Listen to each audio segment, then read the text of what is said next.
When rehearsal ended, Ignacio and Raph headed home together. It was a cold, clear night, and as they walked along the tracks, an explosion of stars stood out above them against the blackness of the sky. The eerie feeling Nas always got when they took this shortcut hit him again, but he learned to expect it and to ignore it. He tried to do that now, to push it into the back of his mind as he usually did when one of his little premonitions took hold on his consciousness. Tonight, however, the strange, creepy feeling was more difficult to ignore. And when they rounded a curve in the tracks, Ignacio suddenly understood why. 3 dark figures, all clad in black, and all of them wearing ski masks, stood on the tracks, blocking their way. Nas and Raph both stopped at once. "Who do you think they are?" Nas whispered. Out of the corner of his eye, he saw Raphael shake his head. "Should we keep going? Maybe they won't bother us." At that moment, all 3 figures lurched forward, sprinting toward them. "No," Raphael said, his voice tight. "Let's get the hell out of here."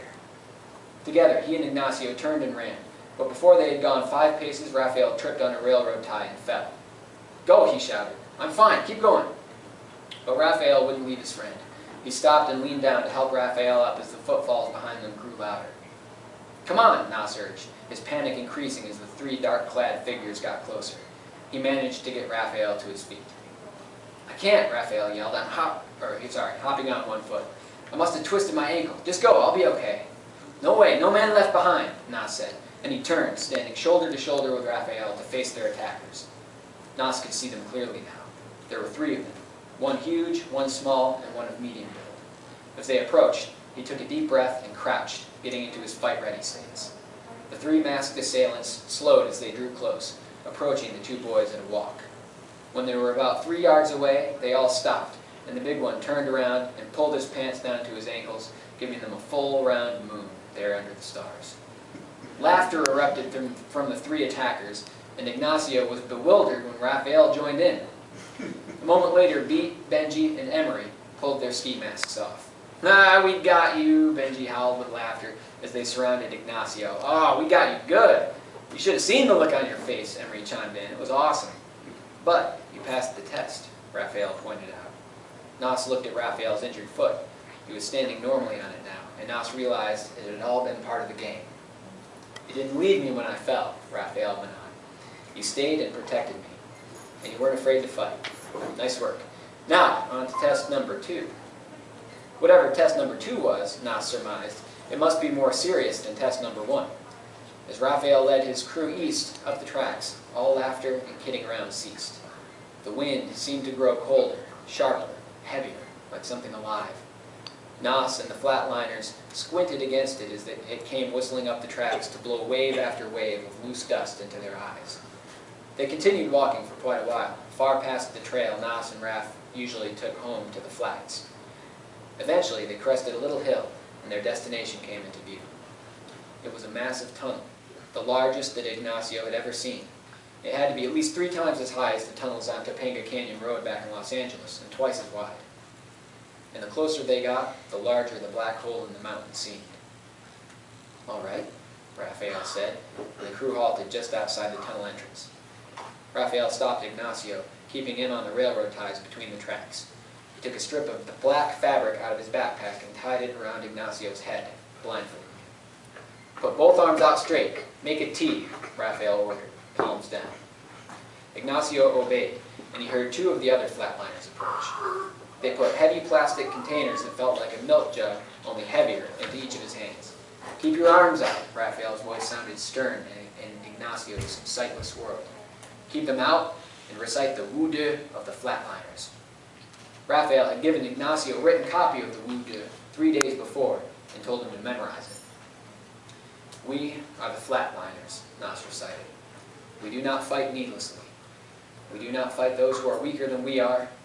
We do not lie to each other. We do not steal. We do not close our eyes to injustice." The milk jugs that had not seemed all that heavy now felt like they weighed a ton. The pain in Ignacio's shoulders threatened to paralyze his arms forever. If muscles could scream, his would be, and they twitched involuntarily.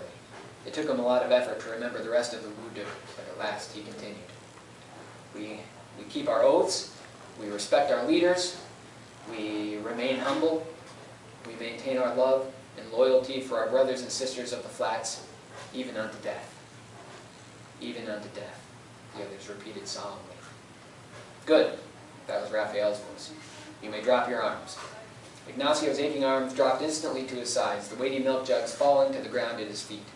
It took all the concentration he could muster to repress a groan of relief. His hands reached up to remove the blindfold.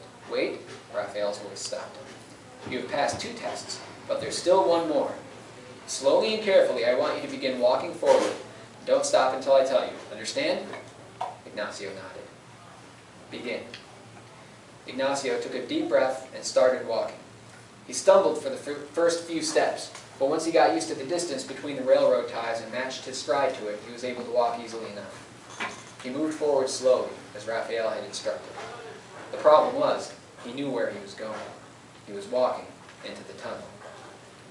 Even though he couldn't see, he could feel, and it felt like the tunnel walls were rising up around him, surrounding him like they were trying to swallow him whole. The nighttime sounds of the forest, which had seemed so tranquil moments before, were drowned out by the hollow, echoing rush of the wind that was howling through the tunnel. And for a moment, Nas thought he could hear a sound beneath that, too. A quieter sound. A deep, penetrating hum that was somehow both sinister and enticing. But he moved on into the dark. He couldn't see the darkness that was enveloping him, embracing him, pulling him irrevocably into its chilling absence of light. But he could feel it, and somehow that was worse. He could hear his friends speaking to one another, a few mumbled words and then a laugh, but the sound seemed impossibly far away, as if they were echoing home to him from some distant galaxy. How far had he walked, he wondered? 100 yards, maybe 200? Still, Raphael's orders to stop did not come. If he took off his blindfold now and looked back over his shoulder, would he see a faint light in the distance that would mark his way out of the tunnel? Or would there be nothing but swirling, empty blackness? And suddenly, he heard a sound above and to his left. A hiss. It was faint at first. So faint he thought he imagined it. And then it grew louder, so loud that it seemed to be coming not from the tunnel, but from inside his own mind. Even though the order had not yet come, now stopped anyway, frozen in fear. The hissing grew louder, and then it turned into words. Ignacio Torres, you mortal of dust and blood and bone, how dare you approach this sacred crossroads? Ignacio tried to speak, but his tongue felt so dry he thought it was stuck to the roof of his mouth. It was just his buddies, of course, he knew that. Somehow they had snuck into the tunnel and were trying to scare him. That's all it was, he told himself, another trick. But he still couldn't stop shaking. Ignacio Torres with the gift of sight. It will bring you nothing. Death will come marching to blot out the light. The words dissolved slowly back into a hiss, and then the hiss became a furious wind. A blast of air so powerful it sent Nas stumbling backward and blew the blindfold right off his face. Even with it gone, the darkness was complete and almost suffocating. No matter which way he turned, he couldn't see anything. His instinct for survival took hold, and he ran away from the frigid, blasting wind, stumbling over the unseen railroad ties as he went, his heart pounding in his ears. After what seemed like eternity, he could see a faint blue light in the distance, like a hole that had been punched in the armor of the dark, and he hurried toward it with renewed speed. 4 times he fell, scraping his hands and knees on the gravel, but each time he scrambled to his feet, and, too frightened to look over his shoulder to see what might be coming after him, he sprinted onward toward the faint blue glow. When at last he burst out of the tunnel and into the bright, welcome moonlight, he was in for another surprise. He was alone. Guys? He asked tentatively. Hey guys? Bam! Something exploded against his face and he was choking on liquid. There was another explosion at his feet, and then another against his leg, then another and another, until he was soaked. Ignacio blinked the water out of his eyes just in time to see a fat orange water balloon whizzing toward his face. It hit him right in the forehead and drenched him even further. Hysterical laughter broke out as Raph, Beat, Benji, and Emery emerged from the trees surrounding him. That was awesome, Benji said with a laugh. Nice work, man, Emery agreed. Beat was clapping. Yeah, it was, Raph agreed, tossing Nas a dry towel. Despite the scare they'd given him in the tunnel, despite the fact that he was soaking wet and shivering, and that he'd skinned both his knees and scraped his hands, Nas had a huge grin on his face. Can't believe you went that far into the tunnel, man, Benji said. None of us went in half that far when we were initiated. Didn't you hear me telling you to stop? Raphael asked. No, I never heard you, Nas said. He looked around at his 4 friends, and then a slow realization crept over him, making his skin crawl. If they were all here, then Who was in the tunnel? He asked. Was it Josh? Josh is out of the gang, remember? Pete said. Someone else was in the tunnel? Raphael asked. Ignacio looked sharply at him, but he could tell by the gravity in Raph's voice that he wasn't jerking his chain. If there really was somebody in there, the Flatliners didn't know anything about it.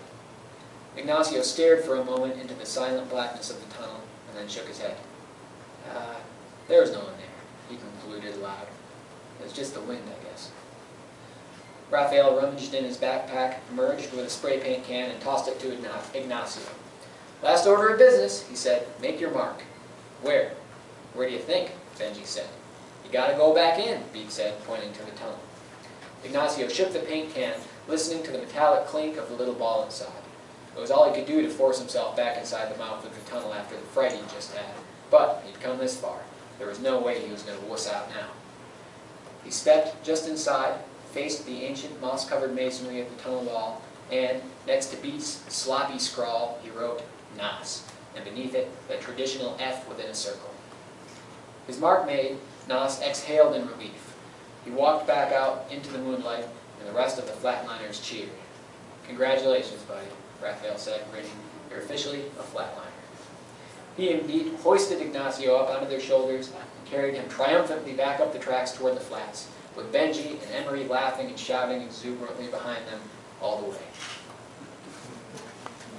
That's